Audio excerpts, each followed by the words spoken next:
All right, today we're jumping into a really powerful and, frankly, provocative historical analysis, Chinweizu's The West and the Rest of Us. We're going to break down the book's core argument about the 500-year relationship between the Western world and Africa. And the key thing to get right away is that the source frames this not as a bunch of separate events, but as one single continuous story. And that story, that whole perspective, it really kicks off right here with the book's own dedication. This one sentence tells you everything you need to know about the tone of this analysis. The argument is made completely from the viewpoint of those it calls the victims, framing 5 centuries of history as a consistent, targeted campaign of exploitation. So here's our roadmap for this explainer. First, we'll tackle the main idea, this 500-year assault. Then we'll trace how it evolved, from slaving and stagnation to the colonial order, then to what the book calls an empire in disguise. And we'll finish up by looking at the source's conclusion on the unfinished mission.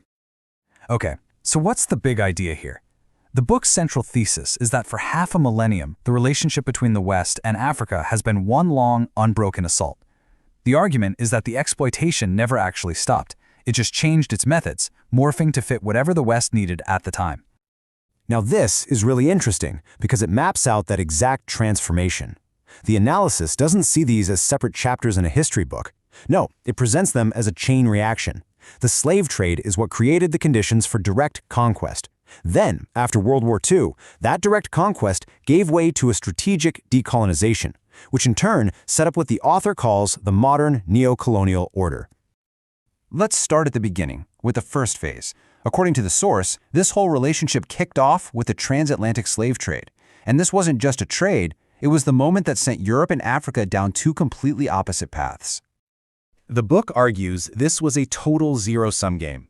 On one side, you have the massive capital and labor pulled from Africa, which, the argument goes, directly fueled Europe's industrial revolution. Meanwhile, on the other side, Africa was being systematically depopulated. Its social structures were crumbling, and this is a key point, any attempt at its own industrial development was deliberately blocked.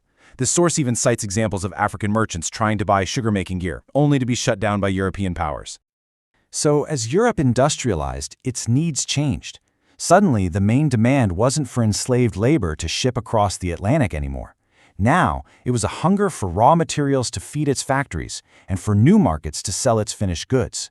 And those markets and materials were in Africa. This shift, the book argues, is what directly kicked off the scramble for Africa and a whole new kind of control, direct conquest.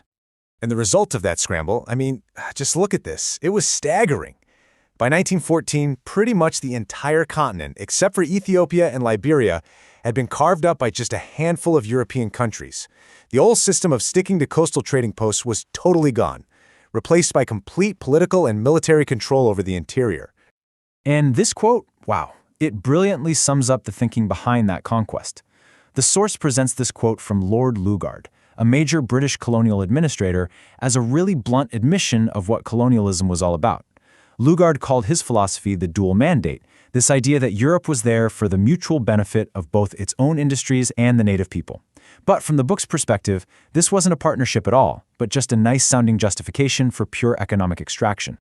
This brings us to the next big transformation. After World War II, direct colonial rule just wasn't sustainable anymore.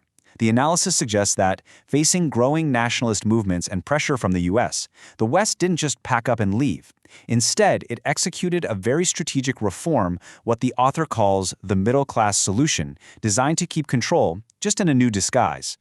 And by 1970, on the surface, the situation looked completely different. You see a continent full of newly independent nations with new flags, new leaders. But the book's argument is that this visual change is incredibly deceptive. It's masking a deep, underlying continuity of economic and cultural control. So here's the crucial question. Who exactly was power handed over to? The book argues it was given to a very specific class it calls the petite bourgeoisie. Now, these weren't revolutionaries who wanted to tear down the whole colonial system. As the source puts it, their main ambition was to imitate Europeans, to inherit that colonial structure, and to run it for their own benefit, all while keeping the economic system perfectly intact for the West. So how does this empire in disguise actually work today? Well, Chinweizu's analysis says it's an empire that runs without the obvious flags and foreign governors, but it's just as good at pulling out wealth and controlling policy. The book lays out a clear, four-part playbook for this new order. Step 1, install loyal local elites. Step 2, manage those elites using powerful economic tools like foreign aid and debt. Step 3, protect Western interests using a framework of international law that's designed to prevent things like nationalization. And finally, Step 4, reinforce the whole system through cultural control, in schools, in the media, and through language. So, after walking us through this whole 500-year history, what's the bottom line? The source concludes that what happened in the 1960s wasn't real, full independence. It was just the recapture of partial sovereignty. The historical mission, in the author's view, is still dangerously incomplete. For the author, political independence without economic and cultural independence is just a mirage.